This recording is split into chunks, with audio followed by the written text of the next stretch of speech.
Hello everyone and welcome to Phoenix Gaming. Appreciate you for coming by. You'll notice that I'm obviously in transition of a move. This may be the very last time that we take a video at this house. We'll see. But today I want to do something a little bit different, something that I've been thinking about actually for quite a while now.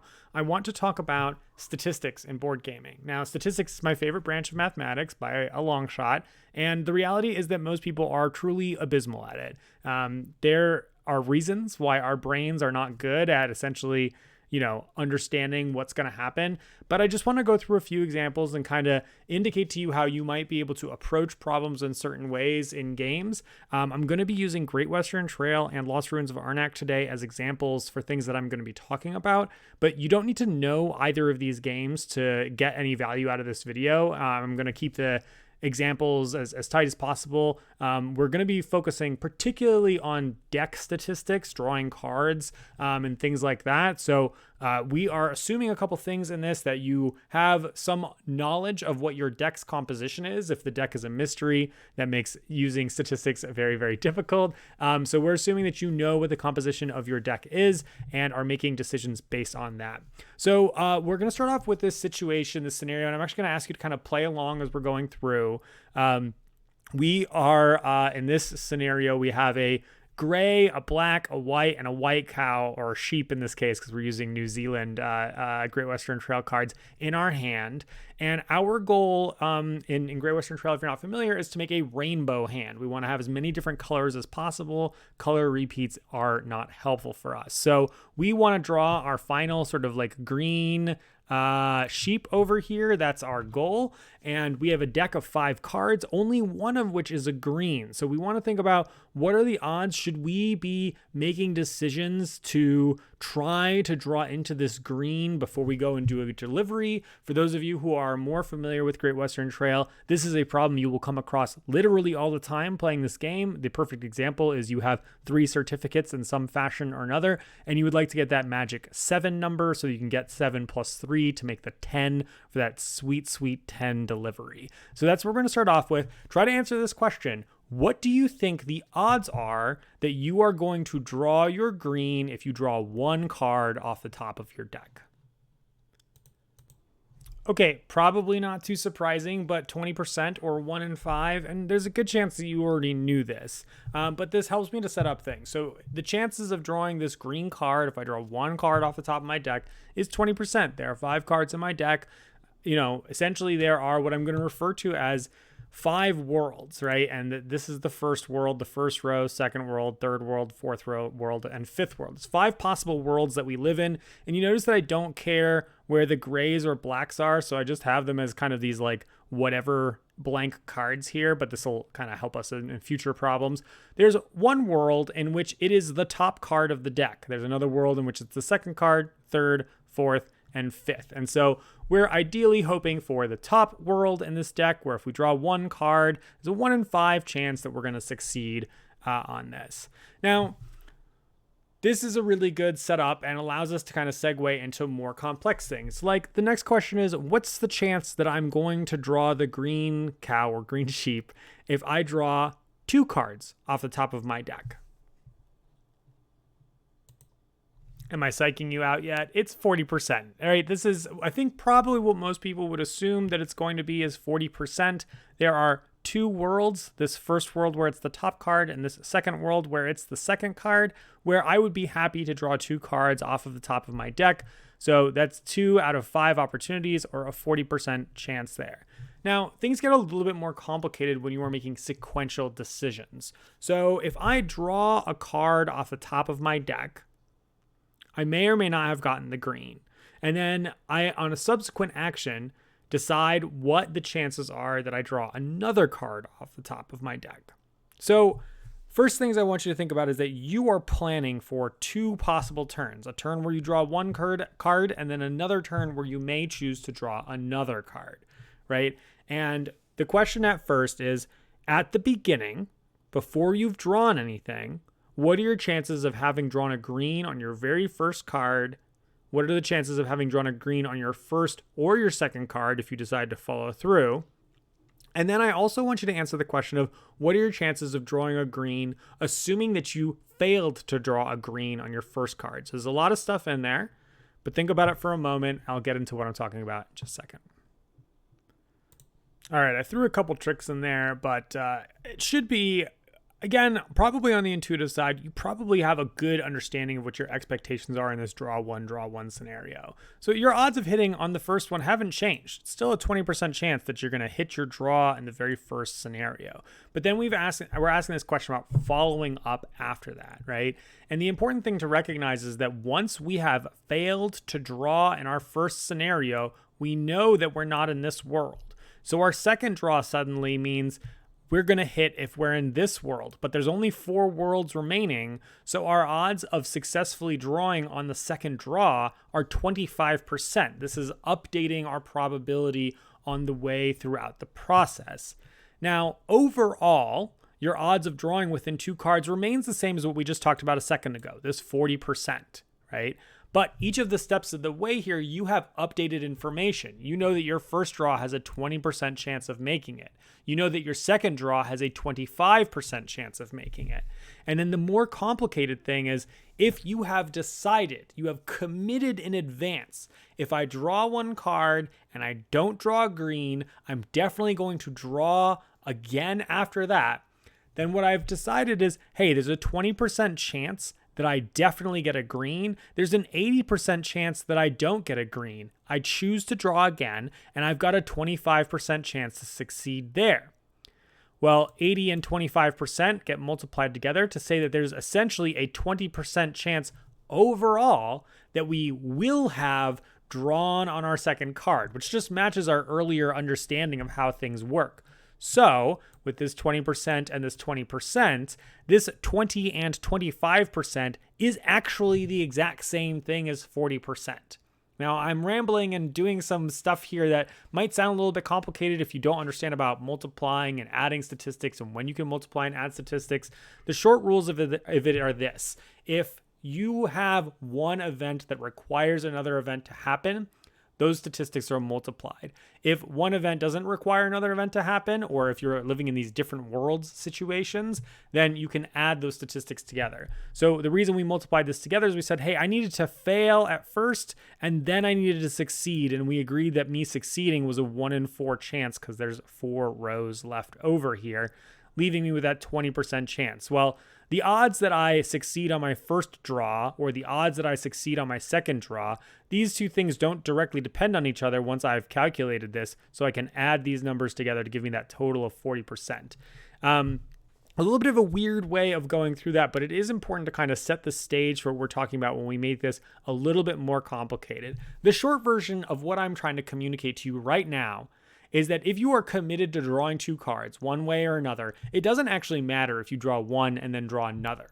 The real question that you need to face as a gamer is you're not going to think about this like it's a 40% chance. What you're going to think about is that your first is a 1 in 5 chance of hitting, and then the second time you decide to do it, it's a 1 in 4 chance in hitting. And are you comfortable to do that? Are you planning or prepared to take those actions? Because presumably you're giving up something else throughout the course of this game and making those decisions. Okay, let's make it more complicated from here, but I need to clean up a little bit. So give me a quick second. All right, this is a much more likely scenario for you to come across pretty much all the time, but you want to hit 1 green. You've got 2 greens in your deck. What's the chance that you're going to hit one if you draw 1 card off the top of your deck? Okay, now things are getting a lot messier. We've got 10 possible worlds here, so much so that it had to spill over into my next one.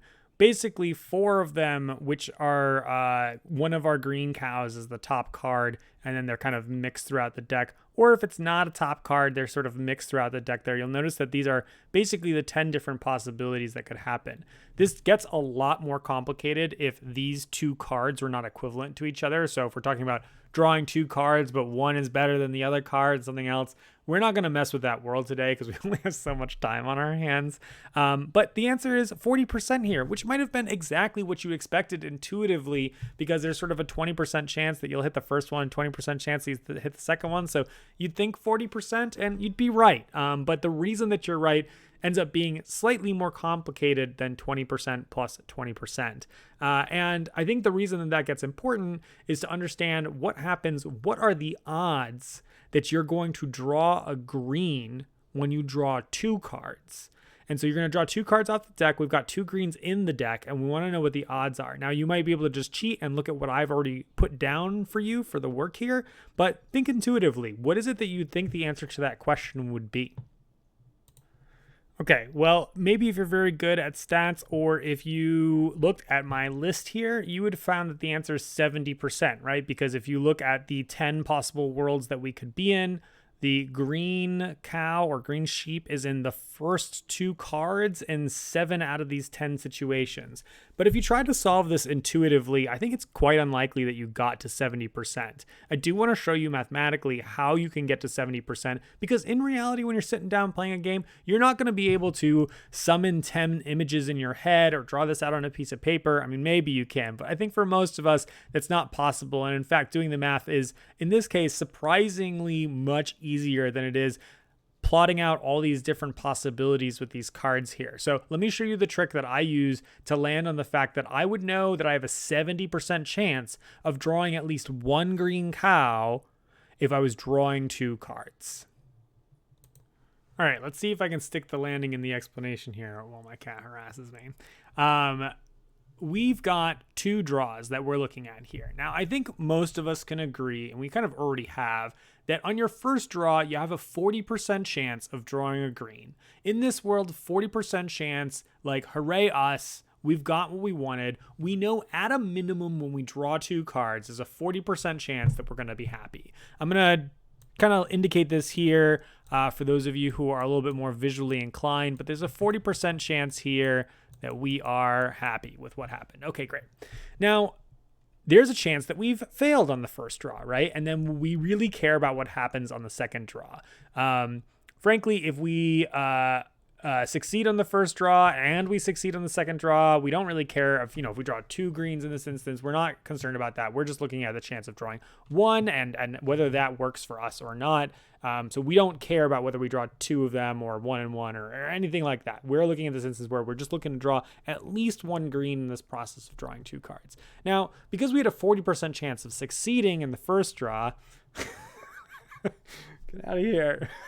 I'm sure you would agree with me that we have a 60% chance, that's this area right here, if this is representing a full 100%, a 60% chance of failing, and so that we care about the second draw.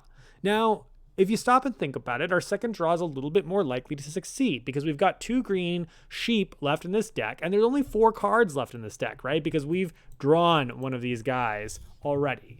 So that's a 50% chance that we're going to succeed. So remember that I told you before, if you have 2 things that care about each other, you multiply those percentages together. There's a 60% chance that I'm in the fail world, or 6 out of 10, and there's a 50% chance that I will then succeed on this second draw given that I'm in the fail world, or half of this space right here. Well, maybe you're good at multiplying percentages, but I tend to like making them fractions. 6 times 5 is 30, 10 and 10 makes 100. We have a 30% chance of being happy. Once again, hooray. And then we've got this mystery area over here that's like we didn't draw it in these 2 fails. Well, you can see here we've got a 40% chance of being happy on the first draw. Now we know that we have an additional 30% chance of being happy on the second draw. Because again, we had a 60% chance that we cared about the second draw at all. And when we look at that second draw, we have a 50% chance of succeeding. 40 and 30 makes 70%. This question of what is my chance of not getting what I want is really, really powerful in understanding your statistics, how likely you are to get something coming up next that will help you out. All right, 2 more examples just to throw some more stats and have some fun in here. I want to know what the odds now are that I'm going to get a nuts draw. So remember I said I want a rainbow of cards. I've got 2 blacks and 2 whites in my hand. I want to draw a green and a gray, and I'm going to draw just 2 cards. We're not talking about 1 card anymore. We're going to draw 2 cards, and we want those cards to be a green and a gray. And really the question is, do I spend my turn trying to draw these 2 cards? Is it worth the chance that I will succeed, or should I just carry on with my life and accept failure at the beginning? This is a common choice you make in games, right? That like, I don't think it's quite likely that I'm going to get exactly what I want, and so I will move on with my life and try to figure out what I can do from there. So, all right, think about it at first. First of all, do you think that you would stop, take the opportunity to draw 2 cards? How likely do you think you are to succeed here?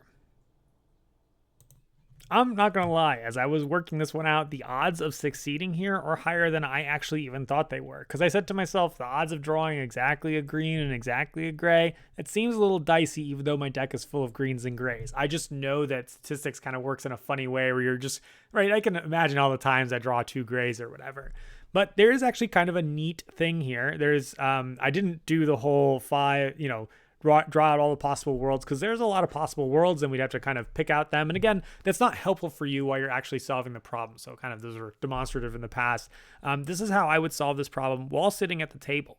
The first thing I'd say to myself is the first draw can't fail, right? I either have to draw a green or a gray, and that puts me into 2 different situations where I either drew a gray at first, 60% chance of happening, right? 3 out of these 5, or I drew a green at first, so 40% chance of happening. So for those of you who are more visual, I'm either living in sort of the I drew a gray first world or I drew a green first world, right?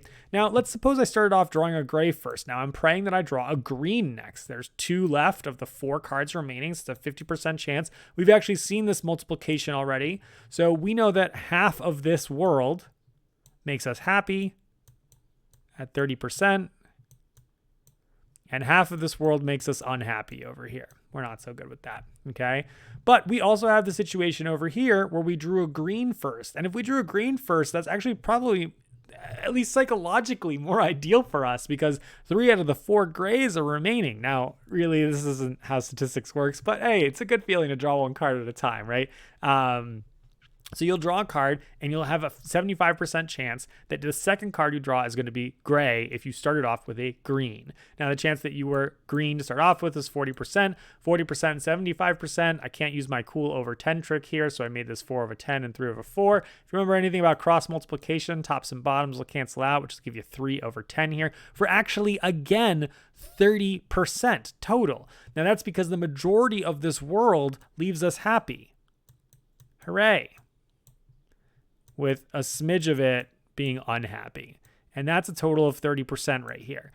Total together, 30 and 30 times, that's 60% of the time we are going to be happy with our results here. That's actually a lot more than I would have expected from needing a quote unquote specific like nut draw or god draw here. When people are looking and pointing like, oh, you drew exactly what you needed. Like I'm more than a coin flip favored to do this right now. And that might make a really big decision about whether I should slow down, draw those extra cards, and maximize my hand here. All right, I'm going to do exactly the same situation in a second. Let me clean up. I'll show you what we're talking about. Okay, here's what I want to solve. I still want to draw exactly the same thing. I want to draw a gray and a green, but my deck is a little crappier this time. I've got 3 grays, a black, which I definitely am not interested in drawing, and this green, which I'm definitely interested in drawing. Should I stop and draw 2 cards? Or more accurately, the question we're answering is, what are the odds that if I stop and draw 2 cards, I'm going to draw a green and a gray, or a gray and a green? The order doesn't matter. But I want to draw those 2 specific cards. I'll give you a hint right now, and I encourage you to stop this video and try to figure it out. Stop in your head. See if you can solve it in just like, under 10, 15 seconds. Like, is there a way that you can go through this? Because if it takes you a minute or 2 minutes to do it, you're realistically not going to do this at the table. But use the same trick that I just showed you. It's the same thing I'm going to do when I do the solution in just a moment. Okay, so same logic. We just have 3 worlds here. One where we draw the black sheep, one where we draw the green sheep, and one where we draw the gray sheep. Hopefully you agree with me that it's a 20% chance that we'll get a black sheep, 20% green, and 60% for drawing a gray here. Now, of course, us drawing a black sheep, I actually didn't detail out that world because this is just a fail state. We're just unhappy no matter what. So about 20% of this area right here, this is just a fail no matter what. Then we got about 20% of the area right here, that's just the green state, and 60% of the area that is the gray state. Oh, look at me writing the wrong thing. Hold on. Like I said, 60% in the gray state. Okay, so world 2 is where we got the green. That means that there are 3 of 4 left that are gray. 75% chance that that's the case. 20% and 75% multiplies 2 over 10 and 3 over 4 for 6 over 40, which makes 3 over 20, or 15%. So the majority of the time in this world, we're feeling pretty good about ourselves, right? 3/4 of the time here. 15%, we are happy with what's going on. That's a 15%. right there. And this is not good. We don't like that. And then we've got this 60% world where we drew a gray at first, but unfortunately we're looking for just one of 4 remaining green cards. 60% and 25%, or 6 out of 10 and 1 out of 4 gives us 6 out of 40, or again, another 15% chance here. That's because there's really only a small sliver here, 1/4 of the sliver here that makes us happy. And then the rest of this makes us unhappy. So that's 15 and 15%. Put these two together, it gives us a total of a 30% chance that we would get sort of the nut draw in this instance. So you'll notice that just removing the one green dropped us from a 60 to a 30% chance. And the numbers would look a little bit different if I had instead subbed one of these grays for a black. We're not going to run through that number there, but you're welcome to do so on your own time. And that is basically thinking about how you can draw things through your deck. Now we're going to switch over to talk about Lost Ruins of Arnak, and we're going to use some of the principles from here, but we're going to make it way, way simpler. But what I want to talk about is the concept of not just drawing right now, but thinking about those consequences for the future. All right, our next section here is combining the concepts of expected value and statistics. The statistics side is going to be on the easier side.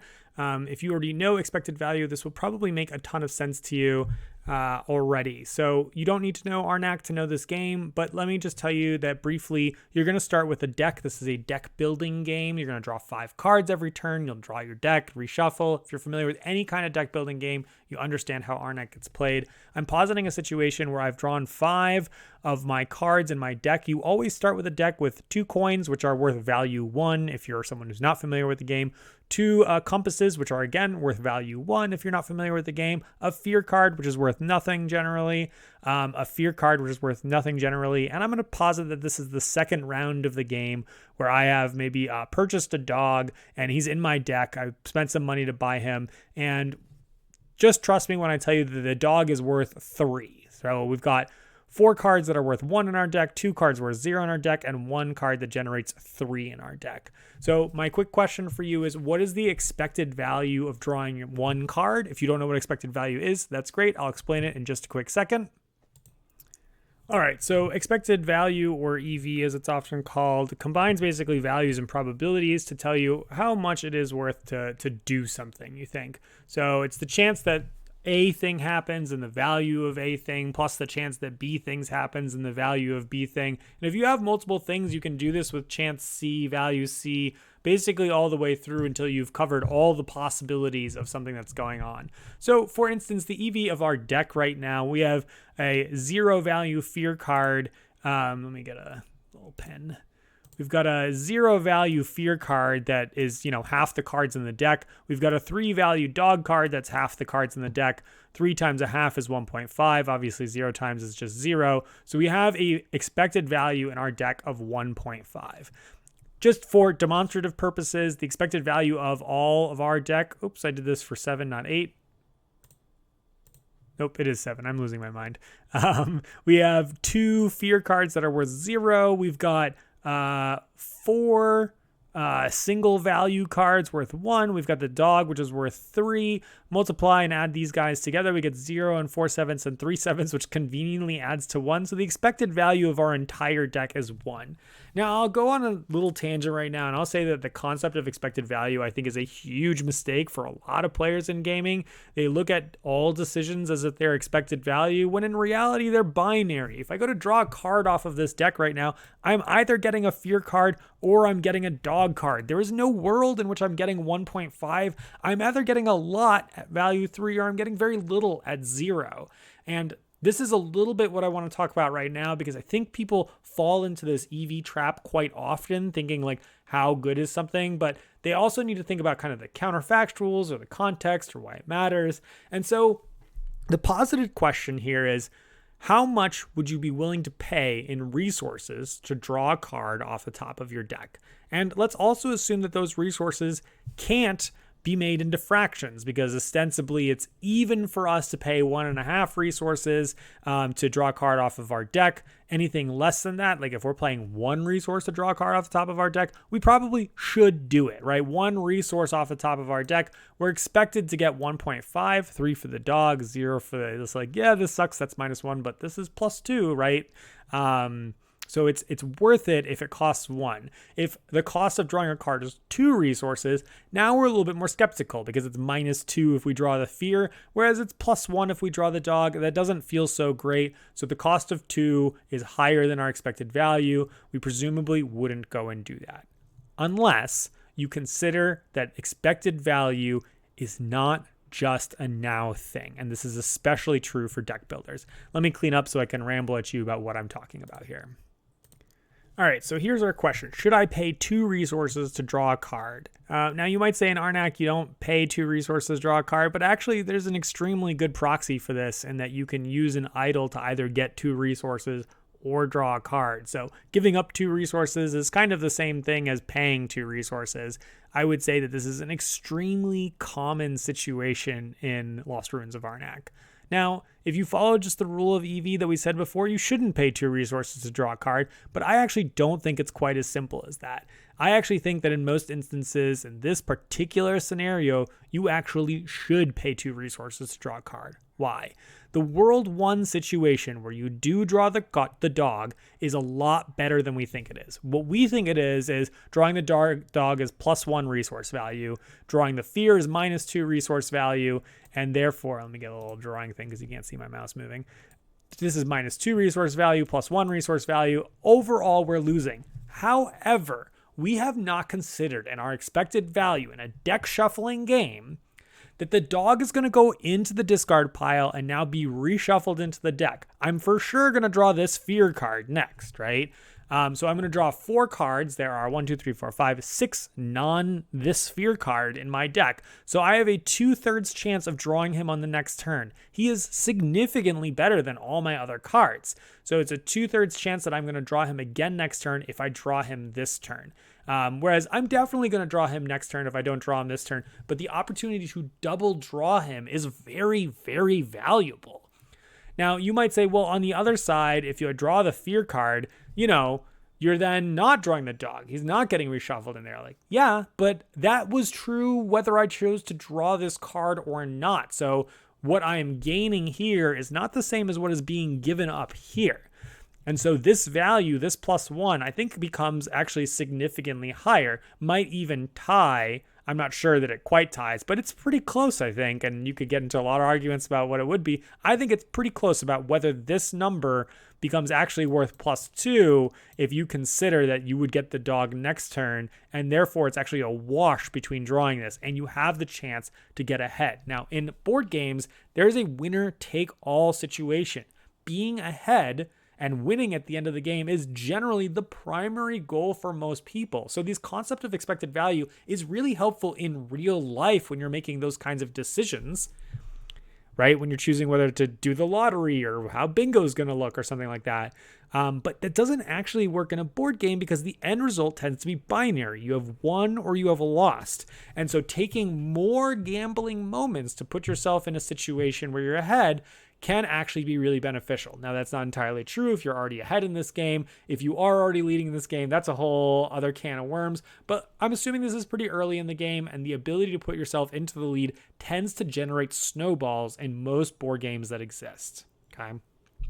The other thing that I'll say about World 2 is that probably not in Arnak, probably not in the situation we're in this game, but in a lot of games, and maybe even in this game, is there any chance of drawing another card? Because if I go into World 2 and I draw a fear card, I would really like to draw another card because I know the dog is on top of my deck. In fact, I would be willing to pay upwards of 3 resources for that additional card draw. And maybe there's a way in play that I can do exactly that. Normally paying 3 resources for a card draw is absolutely bananas. And you will have lost a value proposition paying 2 and 3 cards to then draw the dog. But paying 2 to draw the dog would have been worth it.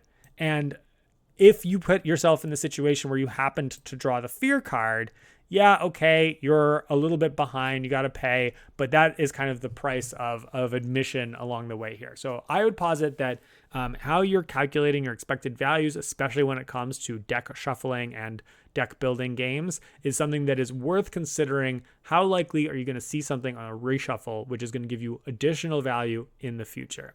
Hope you enjoyed this video. Thank you so much for watching. Love to see what comments you have coming for us. And yeah, maybe one more video in this apartment we'll see along the way. Thanks for your time. Don't forget, like and subscribe if you haven't already. Cheers.